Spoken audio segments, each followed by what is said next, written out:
Welcome to Today on Social Media at ESC Congress 2021. My name is Carlos Aguiar and I am chair of the ESC Communications Committee.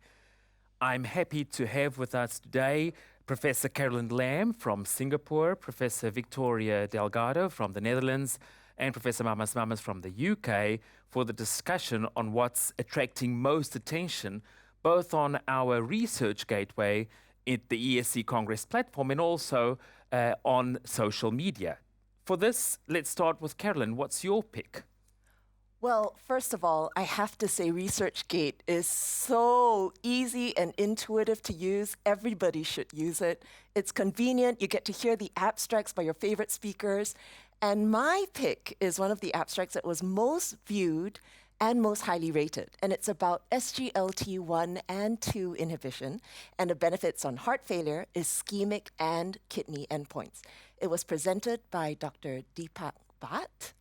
And what he did is he pooled the SOLOIST and SCORE trials. Now, as a reminder, the SOLOIST trial was the SGLT2 1 and 2 inhibitor, sotagliflozin, tested against placebo in acute hospitalized heart failure patients, regardless of ejection fraction, who had diabetes. And the SCORE trial was, again, sotagliflozin versus placebo, this time in outpatients with chronic kidney disease. They shared a common primary endpoint, which was total cardiovascular death, heart failure hospitalizations, and urgent heart failure visits. And sotagliflozin basically was very beneficial in this pooled analysis. But what he did this time is he looked at the dose of sotagliflozin achieved, its adherence, and the impact on the ischemic and kidney outcomes as well.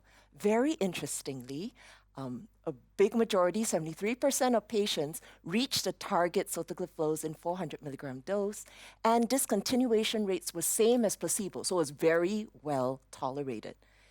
And looking at the heart failure outcomes, there appeared to be a dose-response relationship where the benefit was particularly pronounced in those who reached the 400 milligram dose. Interesting. Then he also looked at ischemic endpoints, MI and stroke, and it was a very consistent benefit with sotagliflozin.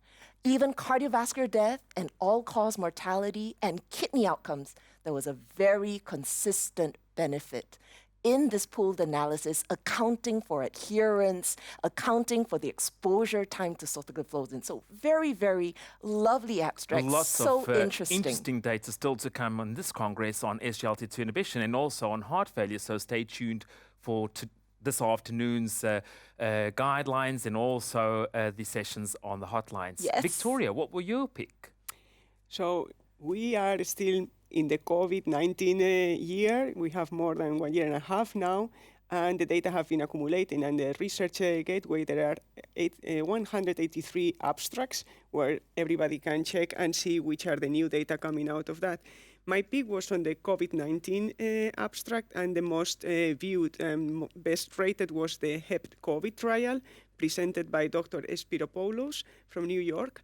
And this is a multi-center randomized a pragmatic trial evaluating patients who needed oxygen therapy and had very high risk for thromboembolic events with more than 4 times the upper limit of the dimer. These patients were randomized to ICU admission versus no ICU admission and then treated either with enoxaparin or with standard of care. And what the authors found is that patients treated with enoxaparin, they had absolute reduction of 13% for the combined endpoint of acute thromboembolic event and all-cause mortality. And this was not associated with a very high risk for bleeding. So with all the trials that we have had trying to find treatments that may improve the outcome of these patients, this seems positive.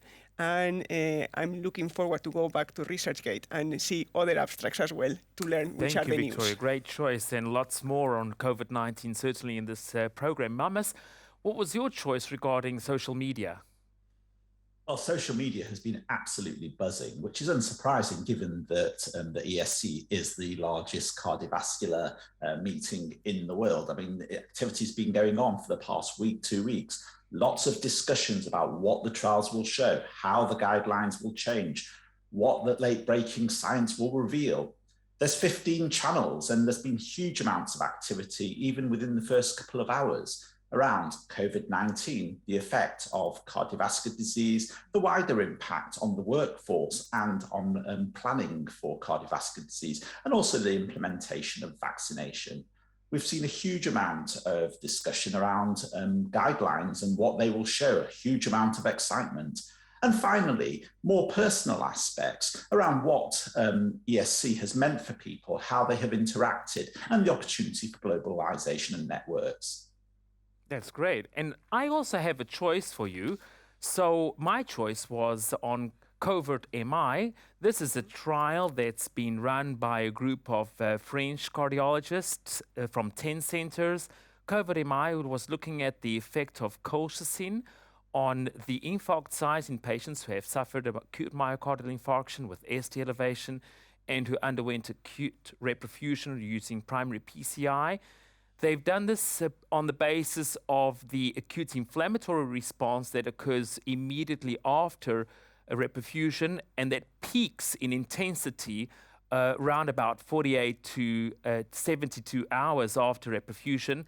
And on that basis, they designed a trial where patients were randomized to either colchicine with a loading dose of 2 milligrams and then a maintenance dose of 0.5 milligrams twice daily for 5 days, or matching placebo, and looked at infarct size using late gadolinium enhancement determination or quantification by CMR. Now, unfortunately, the trial did not meet the primary endpoint, so there wasn't a reduction in infarct size, but it certainly raises much more questions, in my opinion, than what it answers any questions from the past. And you can actually find a rather large number of more studies and meta-analyses on Research Gateway looking at the effects of colchicine for the prevention of ischemic events in patients with cardiovascular disease.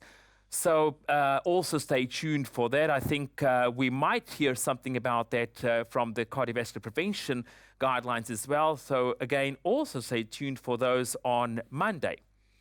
With this, I want to thank you for your choices and selections and wish you a continuation of a great ESC Congress 2021. See you all tomorrow for another Today on Social Media.